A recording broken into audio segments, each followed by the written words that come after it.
लो भाई। कीर्तन करते तो फिर कथा करने का मन ही नहीं करता, फिर लगता है कीर्तन ही कीर्तन करो। गोविंद नाम कहकर द्रौपदी ने पुकारा और भगवान ने अवतार लिया। आहा,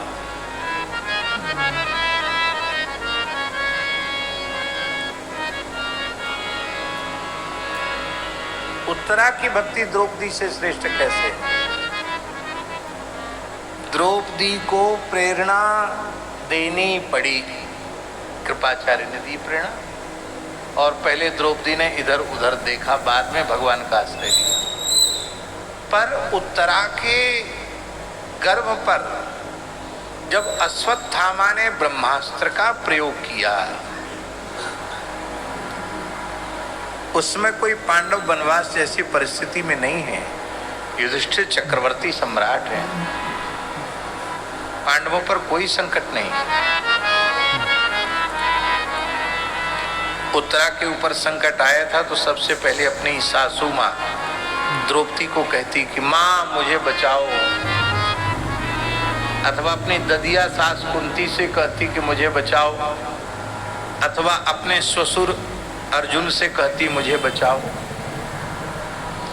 अपने ज्येष्ठ ससुर युधिष्ठिर से कहती, भीमसेन से कहती मुझे बचाओ।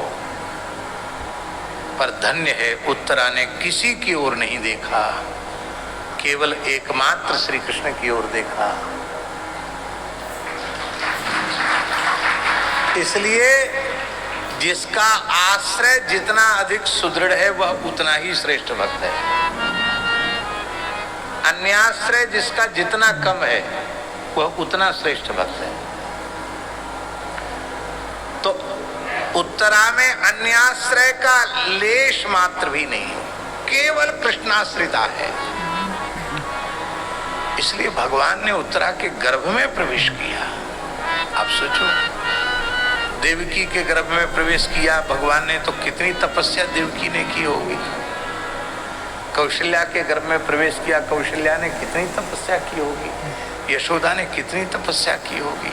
उत्तरा का तो ऐसा कोई पूर्व जन्म का इतिहास सुनाई नहीं पड़ता, पर उत्तरा की पुकार सुनकर भगवान उत्तरा के गर्भ में प्रविष्ट हो गए।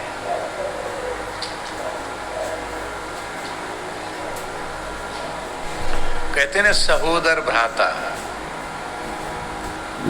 तो दूसरे में सहोदरत्व तो कितने अंश में है नहीं है भगवान जाने, पर परीक्षित तो श्री कृष्ण के सहोदर भ्राता है। साथ ही साथ पेट में रहे तो सहोदरत्व तो है कि नहीं। गर्भ की रक्षा गदा घुमाकर की है, गदा इतनी तेजी से घुमाई कि गदा ही चक्र हो गई।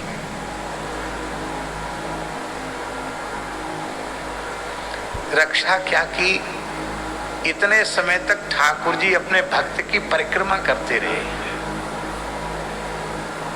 भक्त की परिक्रमा ही तो की, चारों ओर घूम घूम कर। घूमना क्या, परिक्रमा। तो उत्तरा की भक्ति श्रेष्ठ है, और उस उत्तरा के गर्भ से जो पांडवों में सर्वश्रेष्ठ सर्वोत्कृष्ट भक्ता है, उसके गर्भ से परीक्षित का जन्म हुआ।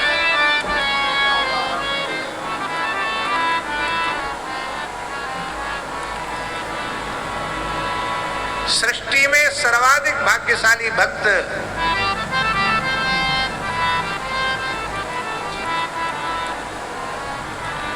यहां तक आ गए तो बैठने तो बैठ जाओ, वहीं बैठ, जिधर आ जाओ बैठ जाओ। सृष्टि में सर्वाधिक भाग्यशाली भक्त श्री ध्रुव जी 5 वर्ष की अल्प अवधि में, अल्प अवस्था में, 6 महीने की अल्प अवधि में उन्होंने भगवत साक्षात्कार प्राप्त किया। पर जब हम परीक्षित के सौभाग्य का विचार करते हैं तो परीक्षित का सौभाग्य ध्रुव जी से भी कई गुना अधिक है, क्योंकि ध्रुव जी को तो 5 वर्ष की अवस्था में 6 महीने की उपासना से दर्शन हो रहा है, परीक्षित को तो गर्भ में ही भगवान का साक्षात्कार हो रहा है। ध्रुव जी को थोड़ी देर के लिए हो रहा है, इनको तो लगातार 9 महीने तक। आप 9 महीने कैसे कहते हैं? परीक्षित अपनी माता के गर्भ में 1 वर्ष रहे। जिस समय उत्तरा के गर्भ पर ब्रह्मास्त्र का प्रयोग किया गया उस समय 3 महीने का गर्भ था, तो 9 महीना भगवान गर्भ में रहे, पूरे 9 महीने। गर्भ के भीतर भगवत साक्षात्कार। और जब परीक्षित का जन्म हुआ तो ब्रह्मास्त्र नष्ट नहीं हुआ था, क्योंकि ब्रह्मास्त्र अमोघ अस्त्र है, पर भगवान गर्भ की रक्षा कर रहे थे।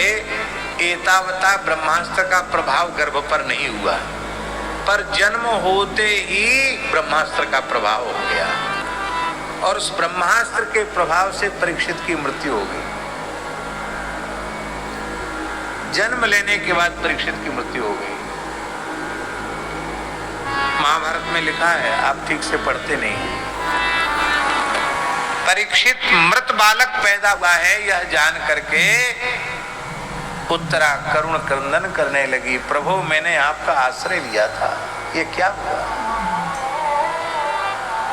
द्रौपदी, कुंती सब रो रही है, सुभद्रा रो रही है।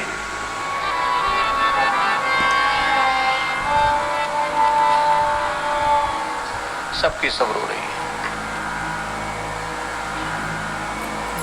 द्रौपदी की पुकार, सुभद्रा की पुकार, कुंती की पुकार और अपनी प्राण प्यारी भक्ता उत्तरा की पुकार सुनकर द्वारिकाधीश श्री कृष्ण सूतिकागार में ही प्रकट हो गए। बोलो भक्त वत्सल भगवान की जय। सुभद्रा ने कहा, अब बहानेबाजी से काम नहीं चलेगा, अपनी भगवत्ता का प्रयोग करके बालक को जीवित करना होगा। उत्तरा ने कहा, भगवान आपने प्रतिज्ञा अपने भक्तों की रक्षा की है और भक्तों के विरोधियों ने प्रतिज्ञा भक्तों के सर्वनाश की, वंशनाश की है। आपकी प्रतिज्ञा की रक्षा होनी चाहिए, क्योंकि आप सत्य संकल्प हैं। भगवान की गोद में परीक्षित को दिया गया। अचेतन परीक्षित भगवान की गोद में है और भगवान ने अपने दाहिने कर कमल का स्पर्श मस्तक पर कराया। अपनी करुणा भरी प्रेम भरी दृष्टि से परीक्षित की ओर देखा और कहा, यदि मेरी अर्जुन में निष्कपट प्रीति हो तो ये बालक जीवित हो जाए। अर्जुन उपलक्षण है, कहने का आशय है मेरी भक्तों में निष्कपट प्रीति हो तो जीवित हो जाए। भक्तों के प्रेम को दांव पर लगाया भगवान ने और परीक्षित जीवित हो गए। गर्भ में भगवत साक्षात्कार और गर्भ के बाहर आए तो किसी को देखा ही नहीं। आंख खुली, प्राण आए, चेतना आई तो कृष्ण कृपा से आई, और जब नेत्र खुले तो देखा तो किसको देखा? किसकी गोद में चेतना आई? कृष्ण की गोद में चेतना आई। और देखा तो किसको देखा? श्री कृष्ण को देखा। कितने भाग्यशाली हैं परीक्षित, कौन वर्णन कर सकता है इनके सौभाग्य का?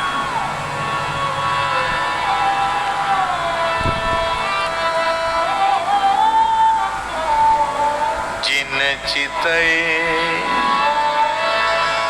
प्रभु जे प्रभु तेरे, ते सब भय परम पद जोगु, भरत दरस मेटा भवरो। यहाँ तो भगवान को देखा है परीक्षित ने देखा है भगवान को। परीक्षित के कल्याण में संदेह का, इसे कृतो लोक हितम।